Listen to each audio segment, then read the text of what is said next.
defied COVID-19 like Brazil's Jair Bolsonaro. For months, the president tempted fate and taunted doctors.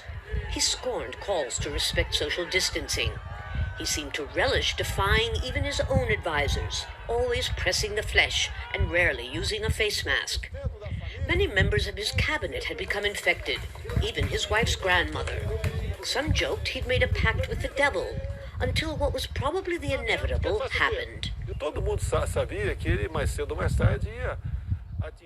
Everybody knew that sooner or later coronavirus would reach an important part of the population. A lot of people like me, for example, if I would not have done the test, I would not know about the result that was positive. Yes, it was positive. So far, Bolsonaro has admitted to having a fever and body aches, but continues to brush off the severity of an illness he once described as a little flu, even taking off his face mask after testing positive. So you can see my face. Who wants to see my face? I'm fine, calm, thank God, all in peace. Thanks to those that prayed for me, were supporting me. I'm fine, thank God. It's not just Bolsonaro's health, but his political reputation that's at stake. He's waged war against lockdowns, saying they're more harmful than the illness. He's clashed with governors who ordered businesses closed, and the Supreme Court, which recently felt compelled to order the president to wear a face mask or pay a steep fine. Great job. Thank you very much. Taking his cue from Donald Trump, Bolsonaro has threatened to withdraw from the WHO and has ordered that Brazil's health system distribute the anti-malaria drug hydroxychloroquine, despite warnings that it's not safe or proven to be effective for treating coronavirus. He's in fact using it now himself. The WHO nevertheless wishes him well. We wish him a speedy and full recovery from this disease. Other leaders around the world have had similar experiences.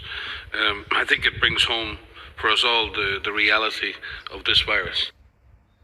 That will likely depend on how President Bolsonaro fares, on whether he'll become seriously ill, as was British Prime Minister Boris Johnson, or whether he'll be back at work in a week or two, telling everyone, "I told you so."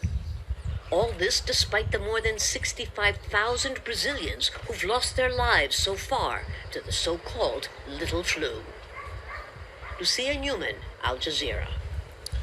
Guy Michael Kenkel is an associate professor at the Pontifical Catholic University of Rio de Janeiro. He says Bolsonaro's illness could work in his favor. This is not a man of deep insights. I think it's also extraordinarily convenient for him in some ways. Indeed, if it stays a light course, right, he'll be able to continue on his narrative that it's just a flu and can be cured easily.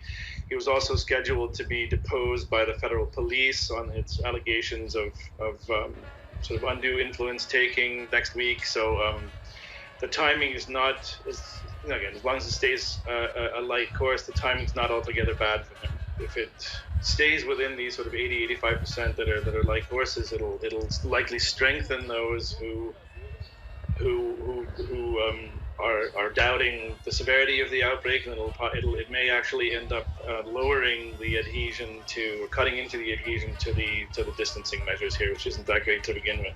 We've seen this kind of catastrophic response that the country has had has to do with a total lack of leadership from the federal level, right? Where Brazil had every possibility of having an absolutely model response to this pandemic. We have a very strong public health system. We have highly trained doctors. We have a good ICU density. We have experience with pandemics. Treatment of HIV and AIDS here is actually quite advanced. So it's a sign of failure of leadership from the federal level that this has turned out the way that it has.